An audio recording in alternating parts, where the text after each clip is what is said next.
আর সকাল সকাল বাসা থেকে বের হতেই অন্যর চালে ঠাই নেওয়া লাগছে, কারণ বাইরে প্রচুর বৃষ্টি হচ্ছে। আর সকাল সকাল ঘুম থেকে এই জন্য উঠছি, কারণ একদিন পর ঈদ, আর এই জন্য মার্কেটে যেতেই হবে। এই what's up guys, this my new other mini blog. আশা করি তোমরা সবাই ভালো আছো। আচ্ছা, মধ্যপ্রাচ্য সহ নানান দেশে কিন্তু ঈদ উল আজহা উদযাপন হচ্ছে। আমাদের বাংলাদেশে আগামীকাল ইনশাল্লাহ। বৃষ্টি পড়ছে তো পড়ছে, থামার কোনো নামগন্ধ নেই। আর আমি বাসা থেকে সকালে বের হয়ে লাভ হলো কি, যেহেতু মার্কেটে সকালে হলে যেতে হতো, এখন বাজে 10টা সকাল। যাই হোক, অবশেষে বৃষ্টি থামলো, একটা গাড়ি পেলাম।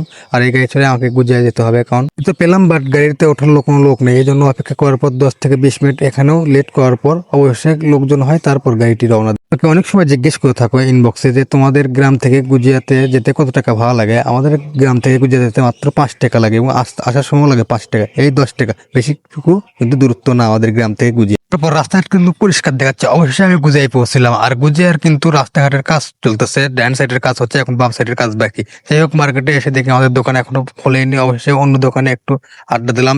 তো আজকে লেট হয়েছে, কারণ সকাল থেকে বৃষ্টি মহাজনে আসতে পারেনি। অবশ্যই আমাদের দোকানে এসে আমাদের দোকানে অনেক বেচাকেনা করলাম, কারণ সকাল থেকেই সেই জাম ছিল দুপুর 2টা পর্যন্ত। এরপর আরো জাম লাগে 5টা অবধি। সেই দামে ভাই এত কাপড় ভাঙা পড়েছিল, শাড়ি তো একদম ক্লান্ত হয়ে গেছে কাপড় ভাঙতে ভাঙতে। অবশ্যই একটু শান্তির ঘুম দিয়েছে বেচারা। ভিডিওর এই পর্যায়ে বলি, হয়তো তোমরা ভাববা কালকের ভিডিও আজকে কেন আপলোড দিলাম, কারণ কয়েকদিন যাবত বৃষ্টির কারণে নেট এবং কারেন্ট খুব ডিস্টার্ব করতেছিল। এই জন্য আমি ভিডিও আপলোড করতে পারিনি, তাই কালকের ভিডিও আজকে আপলোড দিলাম।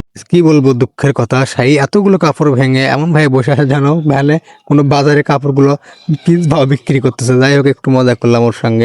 কালকের তুলনায় আজকে কিন্তু আমাদের শোরুমে কাপড় অনেক ভাঙা রয়েছে, এবং কাস্টমারও এসেছিল অনেক। মজার বিষয় হচ্ছে, কাপড় ভাঙতে এবং কাস্টমারকে দেখাতে যা মজা, কিন্তু গোছানোর সময় তার চেয়ে মজা অধিক বেশি। কারণ গোছানোর সময় অনেকের মুখের দিকে চাওয়ান যায় না, কারো সেই রাগ ধরা যায়, এবং এতগুলো কাপড় কখন গোছাবে আর কখন একটু শান্তির ঘুম দেবে বেচারা। তো পেশাল পারলাম। আর এই পেশাল পাততে পারতে রাত বাজলো 12টা, এবং 12টার সময় আমরা একত্রিত হয়ে বলতেছি কাপড়গুলো এখন গোছানো হোক। কারণ আমাদের 3টিও দোকান বন্ধ করে আমরা এই দোকানের শোরুমে এসেছি। কাপড়গুলো ছেলে পেলে যতগুলো ছিল এই দোকানে এসে কাপড়গুলো এখন গোছাতে হবে, এবং সবগুলো কাপড় গোছানো শেষে আমরা বাসায় গিয়ে একটু শান্তির ঘুম পারবো। আর রাত পড়লেই বুঝতে পারছো ঈদ উল আজহা।